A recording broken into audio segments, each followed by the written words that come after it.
현재 한국 소녀상을 성추행하는 등 각종 더러운 짓을 벌이며 많은 사람들에게 벽분을 사고 있는 조니 소말리라는 유튜버가 큰 화제입니다. 그리고 그를 향한 사이다 같은 한국인들의 대응에 전 세계가 큰 충격을 받고 있다고 하는데요. 실제로 인터넷에는 조니 소말리를 향한 일본인들과 한국인들의 대응의 차이를 두고 비교하며 분석글이 즐비하고 이 글들은 전 세계적인 뜨거운 반응을 얻고 있다고 합니다. 그렇다면 전 세계에서 박수갈채를 받고 있는 한국인들이 보여준 모습은 대체 무엇일까요? 안녕하세요. 저는 도쿄대 법대에 재학하며 법학을 공부하고 있는 하쿠입니다. 졸업 후 윤리와 법을 바로잡는 판사가 되는 것이 제 꿈입니다.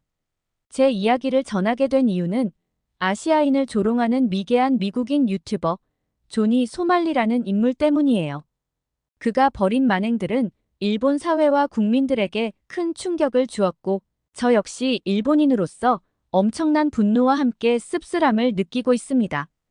그가 일본에서 무슨 짓을 했는지 그리고 한국에서도 어떤 짓을 했는지 모두 말씀드리려고 해요. 조니 소말리는 일본에서 이미 여러 차례 민폐와 불법적인 행동을 저지르며 유명해졌습니다. 그는 일본을 비하하는 듯한 영상을 만들어 유튜브에 올렸고 그로 인해 조회수 수익을 벌어들였어요. 그는 우리에게 잊을 수 없는 아픔을 조롱하는 발언들로 많은 일본인을 자극했습니다. 히로시마와 나가사키에서 벌어진 핵폭발 참사는 일본인이라면 누구에게나 가슴 아픈 기억입니다. 하지만 조니 소말리는 마치 그것이 우스운 일인 양 공공장소에서 핵무기로 일본을 폭격하겠다는 조롱 섞인 발언을 서슴지 않았죠. 많은 일본인들이 그의 발언을 듣고 충격과 분노에 휩싸였어요. 조롱의 대상이 된 우리가 아무런 대응을 하지 못한다는 사실이 너무나도 화가 났습니다. 작년 6월 그는 도쿄 디즈니랜드에서도 원자폭탄이라는 가사와 인종차별적인 가사가 담긴 음악을 틀며 주변 사람들을 불편하게 했습니다. 가족과 함께 즐거운 시간을 보내기 위해 찾는 장소에서조차 민폐 행동을 멈추지 않았어요. 그의 행동은 단순한 장난을 넘어서 다른 사람들에게 심리적 불쾌감을 주는 일종의 폭력이었습니다. 제가 평소 즐겨 찾던 디즈니랜드에서 그런 일이 벌어졌다는 생각에 그에게 큰 분노와 실망을 느꼈죠. 조니 소말리는 오로지 자신의 조회수와 인기를 위해 이러한 행동을 반복했습니다. 이는 저뿐 아니라 일본 사회 전체에 대한 모독이자 악의적인 행동으로 보였습니다. 이러한 행동은 도쿄에만 국한되지 않았습니다. 그는 오사카에서도 여러 차례 문제를 일으켰죠. 특히 오사카에 위치한 한 레스토랑에서 그는 주변 사람들의 눈치를 보지 않고 음란 소음을 틀며 민폐 행위를 벌였습니다. 이 사건은 현지에서도 크게 화제가 되었고 결국 그는 일본 법원으로부터 비즈니스 방해 혐의로 20만 엔이라는 벌금형을 선고받게 되었어요. 그러나 그의 반성 없는 태도는 끝이 없었습니다.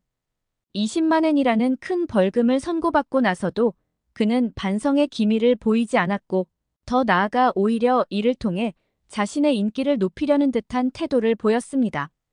조니 소말리는 심지어 공사 현장에 무단으로 침입하는 범죄까지 저질렀습니다. 공사 현장은 안전이 가장 중요한 곳이며 공공의 질서를 유지하기 위해 철저히 통제되는 공간입니다. 그런데 그는 그곳에 무단으로 들어가 사람들의 주의를 끌기 위해 방해를 일삼았죠. 정말 인명사고라도 났으면 어쩔 뻔했나요? 이 사건으로 인해 그는 기소되어 몇 달간 일본에서 수감 생활을 하게 되었습니다. 일본 법원의 조치로 인해 일시적으로 그의 민폐는 잠시 멈춰졌지만 그는 최근 석방되어 다시 자유의 몸이 되었습니다. 그리고 또다시 다른 나라에서 같은 만행을 저지를 것이라는 예고를 하기도 했죠. 저는 법학을 공부하며 항상 윤리적 기준과 올바른 법 집행에 대해 고민해왔습니다. 하지만 조니 소말리와 같은 인물은 도저히 이해할 수 없었습니다. 그에게는 윤리도 기본적인 타인에 대한 배려도 없었습니다. 과연 그를 인간으로서 존중하고 인격을 보장해야 하는 건지 혼란스러웠어요. 그가 이렇게 벌금을 부과받고도 일본 내에서 반성하지 않고 오히려 더 대담하게 행동했다는 사실이 참을 수 없을 정도로 화가 났습니다. 법학을 공부하며 저는 정의란 무엇인가라는 질문을 자주 던집니다. 조니 소말리의 행동에 대해 법적으로 강력한 조치가 이루어지기를 바랐습니다. 하지만 일본 법정에서는 그의 행동에 대해 강력한 처벌을 내리지 못했고 그는 겨우 벌금을 부과받고 비자 초과 문제로 추방되었을 뿐이었습니다. 그가 여전히 반성의 기미 없이 똑같은 행동을 반복하고 있다는 사실은 저를 무척 답답하게 만들었습니다. 일본에서 그가 벌인 일들을 생각하면 저는 여전히 화가 납니다. 조니 소말리의 행동은 단지 개인의 탐욕의 문제를 넘어 사회와 윤리에 대한 도전이라고 생각합니다. 사회를 무시하고 법도를 무시하는 행위라고 생각합니다. 법을 통해 그를 막아낼 수 없는 현실, 그리고 강력한 대응이 이루어지지 못하는 일본의 상황이 저에게는 큰 아쉬움으로 남아 있었습니다. 그런데 아니나 다를까, 일본에서 추방된 그의 만행이 그치지 않았습니다. 그는 태국에서도 또다시 비윤리적이고 반사회적인 행동을 이어갔습니다.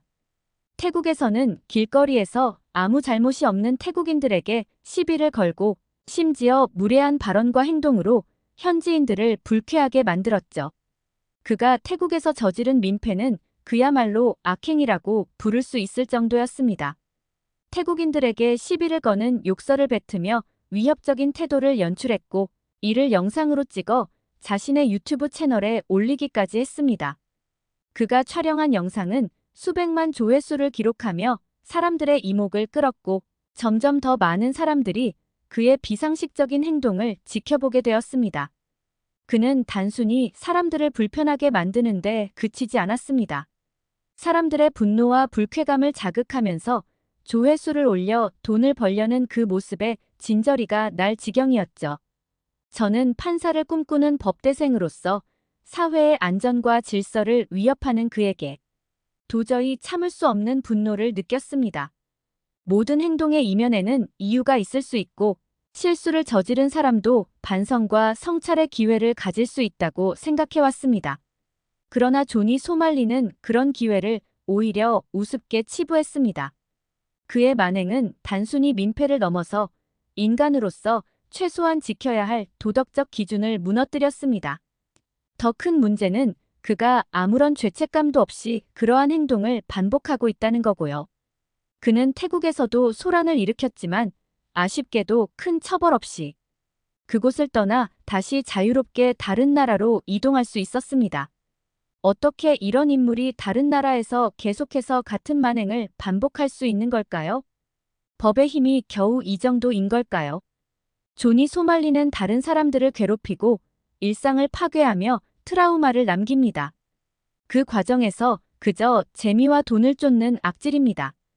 그는 자신의 행동이 사람들에게 어떤 상처를 주고 사회에 어떤 해악을 끼치는지 전혀 고려하지 않고 오히려 대중의 반응을 즐깁니다. 이런 사람이 버젓이 돌아다니며 여러 나라에서 민폐를 끼치고 있다는 사실이 참으로 답답하고 화가 났습니다. 그러던 중 유튜브에서 조니 소말리가 한국에서 올린 영상들을 마주하게 되었습니다. 한국에서의 만행 역시 정말 상상조차 못할 정도로 끔찍했습니다. 그는 한국 곳곳을 돌아다니며 평화의 소녀상 앞에서 조롱하는 듯한 행동을 했습니다.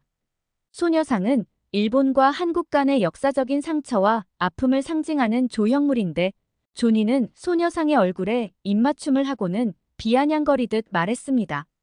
나는 한국을 지지한다. 일본인과는 다르다. 자신이 마치 한국과 일본의 역사적인 갈등에서 한국의 편을 들 듯 말이죠. 그러면서 자신의 검지와 엄지손가락에 침을 묻혀 소녀상의 중요 부위에 가져다 대었고 성행위를 묘사하는 듯한 역한 행동까지 서슴지 않았습니다. 더 중요한 것은 이런 장면을 본인이 촬영해서 유튜브에 업로드한다는 것이었어요. 이건 명백한 조롱이고 한국인들의 고통을 가볍게 여기는 것이 확실했습니다. 한국의 지하철 안에서도 그의 민폐는 계속되었습니다. 달리는 지하철 안에서 음란물 소리를 재생하며 한국인들의 반응을 살피는 생방송을 진행한 것입니다. 그의 목적은 하나였을 겁니다. 조회수죠. 이는 단순한 장난 수준을 넘어 시민들에게 큰 불편함과 불쾌감을 주었습니다. 어린 학생들과 노인분들도 함께 이용하는 지하철 내에서 그런 음란 행위를 벌이다니 놀라울 지경입니다. 승객들이 불편함을 느끼고 당황하는 모습을 보면서도 그는 전혀 죄책감을 느끼지 않았습니다. 영상 속에서 가벼운 웃음과 함께 그 상황을 넘기는 그의 모습을 보면서 저는 같은 동양인으로서 정말 기가 막히고 화가 났습니다. 그는 오히려 사람들이 불편해하는 반응을 즐기고 있었던 것 같기도 합니다. 또한 그는 한국의 버스에서 북한 음악을 크게 틀어 버스에서 쫓겨났으며 놀이공원에서도 소란을 피워 결국 경찰이 출동하는 사태까지 벌어졌습니다. 그는 자신이 한국에 있다는 이유만으로 한국의 모든 것을 조롱거리로 삼으려 했고 그로 인해 한국 시민들은 물론 같은 동양인인 저도 그의 행태에 분노하지 않을 수 없었습니다. 더욱 황당한 것은 편의점에서 벌어진 사건입니다. 조니는 편의점에서 술을 마시며 춤을 추고 음악을 크게 틀며 난동을 부리다가 편의점 직원이 제지하자 오히려 직원에게 욕설을 퍼부었습니다. 심지어는 컵라면, 국물을 식탁에 쏟고 면발을 바닥에 던지는 등의 행동을 이어갔습니다. 그가 한국을 방문하며 생긴 그 모든 행동은 한국인들뿐만 아니라 저처럼 그 소식을 접한 사람들에게 깊은 불쾌감과 분노를 안겨주었습니다. 이러한 조니 소말리의 민폐 행각이 더 놀라운 것은 그가 이런 행동을 통해 오히려 많은 조회수로 돈을 벌려는 의도를 숨기지 않았다는 것입니다. 사람들의 분노를 자극해 관심을 끌고 이를 통해 조회수를 올리는 그의 모습을 보며 저는 인간으로서 최소한의 양심이나 도덕도 없는 그에게 경악을 금치 못했습니다. 한국에서 조니의 행동은 결국 모욕과 협박 등의 혐의로 고발당했지만 그가 저지른 일들이 벌써 엄청난 사회적 파장을 일으킨 뒤였습니다. 평화의 소녀상에 입맞춤을 하거나 한국인들을 향해 비아냥거리며 조롱하는 그의 행동을 보며 일본에서도 그를 막지 못했던 아쉬움이 더 크게 다가왔습니다. 조니 소말리의 만행이 온라인에 퍼지면서 한국인들 사이에선 그에 대한 분노가 커져갔습니다. 그가 일본에서 했던 것처럼 한국에서도 단순히 떠들고 소란 피우고 지나갈 줄 알았겠지만 상황은 전혀 다르게 흘러갔죠. 한국의 경찰은 그의 행방을 실시간으로 추적했고 대중들은 SNS를 통해 그가 어디에 있는지 공유하며 그를 쫓아냈습니다.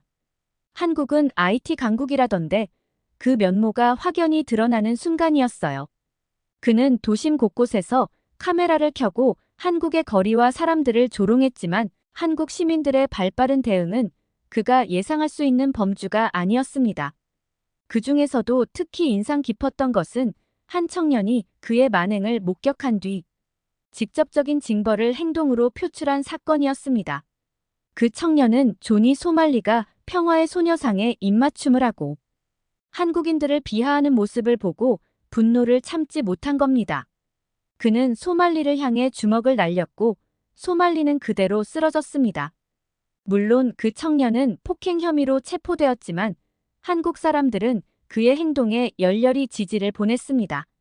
조니 소말리가 한국을 너무 무시했다는 반응이 이어졌고 폭행은 언제 어디서도 일어나면 안 된다고 생각하지만 사실 저 역시 그의 행동이 속 시원하게 느껴졌습니다.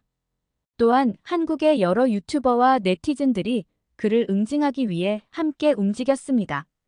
그는 자신을 향한 비난이 거세지자 한동안 숨어 지냈지만 유튜브 내에서 정의를 구현하며 행동으로 나서는 일명 사이버 레카들까지 나서서 그의 위치를 알아내고 계속해서 그의 만행을 세상에 드러냈습니다. 결국 그의 유튜브 계정은 강제 삭제되었고 마침내 한국 경찰은 그에게 출국 금지 조치를 내렸습니다. 한국 정부의 이런 신속한 대응과 철저한 법적 조치에 저는 깊은 인상을 받았습니다. 더욱 놀라운 건 이런 반격이 한국의 청년들에 의해 이루어졌다는 점이었습니다. 이들은 단순히 말로만 비판하는 게 아니라 실제로 그의 행동을 막기 위해 행동에 나섰습니다. 가해자인 조니 소말리가 더 이상 한국에서 해악을 끼치지 못하도록 강력히 응징했죠. 이 사건을 통해 한국의 청년들이 보여준 용기와 행동력은 대단했습니다. 일본에서는 소말리의 만행을 그저 보고만 있어야 했던 저로서는 그 청년들의 단호한 반격이 부러울 정도였습니다. 한국 청년들이 소말리의 방송이 켜진 곳에 모여 그를 막고 소리 높여 그에게 경고를 보내는 모습을 보며 저는 또 다른 감정을 느꼈습니다. 조니 소말리도 겁을 잔뜩 먹고 그들을 피해 다니기 시작했습니다. 일본과는 다른 대범한 대응이었죠. 그들은 자신의 목소리를 높이며 잘못된 행동을 좌시하지 않는 모습을 보여주었습니다. 조니 소말리를 향해 한국 청년들은 전쟁 중에라도 싸울 수 있는 강한 기지를 보여준 것입니다. 결국 조니 소말리는 한국 청년과 유튜브 래카들에게 겁을 먹고 더 이상 영상을 올리지 않고 있으며 한국에서 폭행 및 마약 등의 범죄로 경찰 조사를 받고 있다고 합니다. 이번 사건을 계기로 한국인들이 단지 공권력에만 의존하는 게 아니라 잘못된 행동에는 적극적으로 맞서고 법적인 처벌을 받더라도 자신이 믿는 옳은 가치를 지키려는 모습이 얼마나 대단한지를 알게 되었습니다. 그가 한국에서 더 이상 무사히 활동하지 못하도록 조치를 취한 유튜버들과 한국인들에게 경의를 표하고 싶습니다. 조니 소말리가 저지른 일들은 단순한 장난이나 실수의 범주를 넘어섰으며 동양인들의 인내심을 시험하고 그들의 역사를 모욕하는 범죄 행위였습니다. 한국에서의 조니 소말리 반격을 보고 저도 모르게 고개가 끄덕여졌습니다.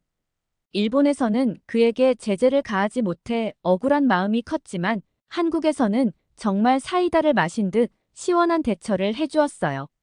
마침내 법과 윤리에 맞는 철저한 대응을 받았고 저는 그의 행동을 보며 한국인들이 얼마나 의지와 힘을 지닌 민족인지를 다시 한번 실감할 수 있었습니다. 조니 소말리가 한국에서 당하는 모습을 보면서 저는 진정한 정의가 무엇인지 다시 한번 생각하게 되었습니다. 그가 일본에서 저지른 만행에 대해서도 충분히 처벌받았으면 좋았을 텐데 저와 많은 사람들이 결국 무력하게 지켜볼 수밖에 없었죠. 한국은 정말 달랐습니다. 한국의 시민들과 공권력은 그를 무시하지 않고 잘못된 행동에 단호하게 맞섰습니다.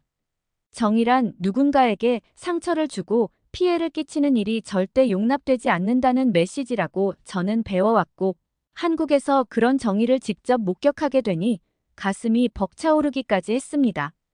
한국은 단지 말로만 정의를 이야기하지 않았습니다. 시민들, 법조계 사람들, 그리고 사회 전체가 조니 소말리의 만행에 대응했습니다. 특히 한국 경찰은 그의 모든 행동을 추적해 법의 테두리 안에서 철저히 수사했고 필요한 조치를 아끼지 않았죠. 그뿐만 아니라 한국의 청년들도 함께 힘을 모아 그를 단죄했습니다. 그들은 정의를 위해 나섰고 그 결과로 조니 소말리는 더 이상 한국에서 자신의 잘못을 반복할 수 없게 되었어요. 이 모든 과정을 지켜보며 저는 마치 법학 수업에서 정의에 대해 배우던 순간들을 떠올렸습니다. 머릿속으로만 생각하던 정의의 구현이 현실에서도 가능하다는 것을 확인한 것만으로도 너무나 감격스러웠습니다. 한국 청년들이 스스로 정의를 실현하려는 모습은 제게 깊은 영감을 주었습니다.